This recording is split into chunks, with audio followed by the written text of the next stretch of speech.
Price the Lord, hallelujah. എഫെസ്യ ലേഖനം 6-ാം അധ്യായം 10 മുതലുള്ള വചനഭാഗം.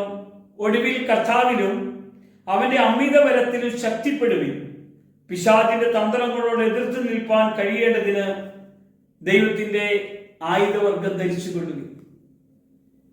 കർത്താവായ യേശു പറയുകയാണ്, ഒടുവിൽ പിശാച് ഭയങ്കര തന്ത്രശാലിയായി നമ്മുടെ എല്ലാവരുടെ ഇടയിൽ വരും. ഒരു വിധത്തിൽ അല്ലെങ്കിൽ മറ്റൊരു വിധത്തിൽ ദൈവസ്നേഹവും ദൈവകൃപയിൽ നിന്നെല്ലാം നമ്മളൊന്ന് അകന്നു മാറാൻ വേണ്ടി അവൻ ഭയങ്കരമായി തന്ത്രങ്ങൾ ഉപയോഗിക്കും. സമാധാനത്തിൽ പോകുന്ന ഒരു ഭവനം സമാധാനക്കേടോടുകൂടെ പോകാൻ വേണ്ടി അവൻ ആഗ്രഹിക്കും. അവൻ അതിന് വേണ്ട എല്ലാ പണികളും എടുക്കും. ദൈവത്തെ ആരാധിക്കുന്ന ശബ്ദം പിശാചിന്റെ കോട്ടകൾ തകരുവാൻ ഇടയാകുന്നു എന്നത് സത്യമാണ് പ്രിയമുള്ളവരെ. അതുകൊണ്ടാ നിങ്ങൾക്ക് പോരാട്ടമുള്ളത് ജഡരക്തങ്ങളോടല്ല എന്ന് കർത്താവ് പറയുന്നത്.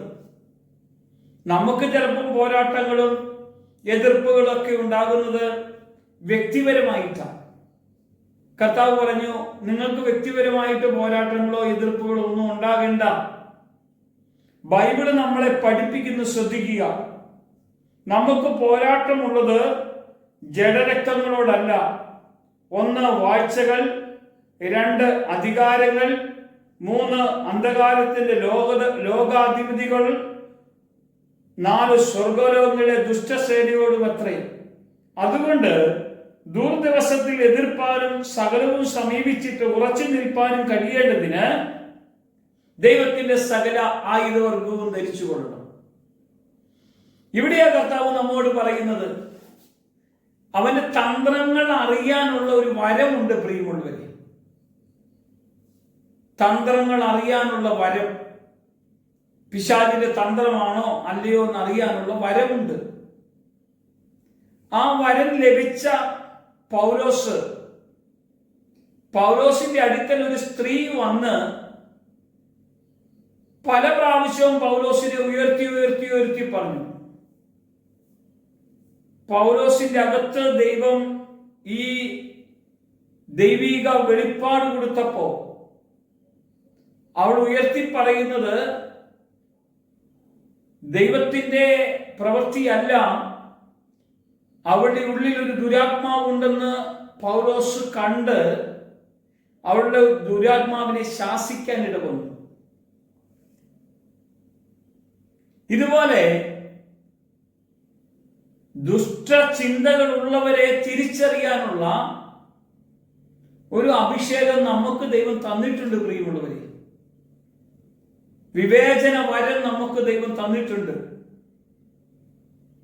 തിന്മയെ ശാസിക്കാനുള്ള അധികാരം ദൈവം തന്നിട്ടുണ്ട്. അവന്റെ തന്ത്രങ്ങൾ അറിയാനുള്ള കൃപ ദൈവം തന്നിട്ടുണ്ട്. ഇത് നമുക്ക് കിട്ടിയിട്ടുണ്ടെങ്കിൽ നമ്മൾ അതിനെ ആ അധികാരത്തോടു കൂടെ അതിനെ ശാസിക്കണം. വീട്ടിൽ സമാധാനക്കേട് ഉണ്ടാക്കുന്നത് ആരാണ്? ആ വ്യക്തിയെ നമ്മളെല്ലാവരും കൂടെ മാറ്റി നിർത്തും. ആ വ്യക്തിയെ നമ്മളെല്ലാവരും ഒറ്റപ്പെടുത്തും.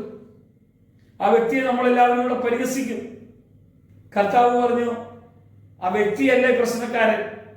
ആ വ്യക്തിയുടെ അകത്ത് പ്രവർത്തിക്കുന്ന ദുഷ്ട തിന്മയുണ്ട്, അവനെ ശാസിക്കണം.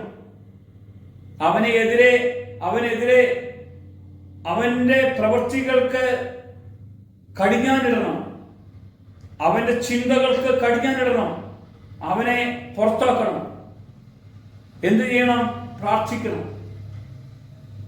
ആത്മവരച്ചോടുകൂടെ പ്രാർത്ഥിച്ചാൽ ദുഷ്ടം പുറത്തു പോകും.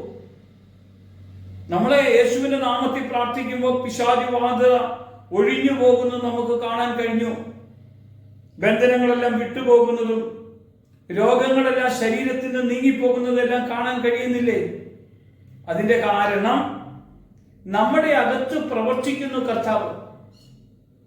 പിശാചിനാൽ വരുന്ന രോഗവും പ്രാർത്ഥിക്കുമ്പോൾ പിശാചിന്റെ ബന്ധനം ഒഴിയുമ്പോൾ രോഗവും സുഖപ്പെട്ടു പോകും. അല്ലാതെ വരുന്ന രോഗങ്ങളും യേശുവിന്റെ നാമത്തിൽ പറയുമ്പോൾ സൗഖ്യപ്പെടും. നമുക്ക് അസമാധാനം തരിക എന്നതാണ് അവന്റെ ലക്ഷ്യം. അത് നമ്മുടെ ഭവനത്തിൽ വേണ്ട എന്ന് നമ്മൾ ഇന്ന് ഉറപ്പിച്ച് പ്രാർത്ഥിക്കാൻ തുടങ്ങണം. ഒരു രോഗം വന്ന് തീർന്നു കഴിയുമ്പോൾ അടുത്തത് മറ്റുള്ളവർക്ക് ഇങ്ങനെ മാറി മാറി മാറി മാറി നമുക്ക് സമാധാനക്കേട് ഉണ്ടാക്കുന്നെങ്കിൽ ആ ദുഷ്ടനെ നമ്മൾ ഓടിച്ചേ മതിയാകും. നമുക്ക് പ്രാർത്ഥിക്കാൻ, കർത്താവേ, അവന്റെ തന്ത്രങ്ങളെ തിരിച്ചറിഞ്ഞ് അവനെതിരെ പടവെട്ടുന്ന ഒരു അഭിഷേകത്തിന്റെ ശക്തി ഈ വചനം കേൾക്കുന്ന ഞങ്ങളുടെ എല്ലാവരുടെ മേലും ഇറങ്ങി വരണം. യേശുവിന്റെ നാമത്തിൽ ഞങ്ങൾ പ്രാർത്ഥിക്കുന്നു. വലിയ ദൈവ സാന്നിധ്യം വെളിപ്പെടണം യേശുവിന്റെ നാമത്തിൽ തന്നെ. ആമേൻ.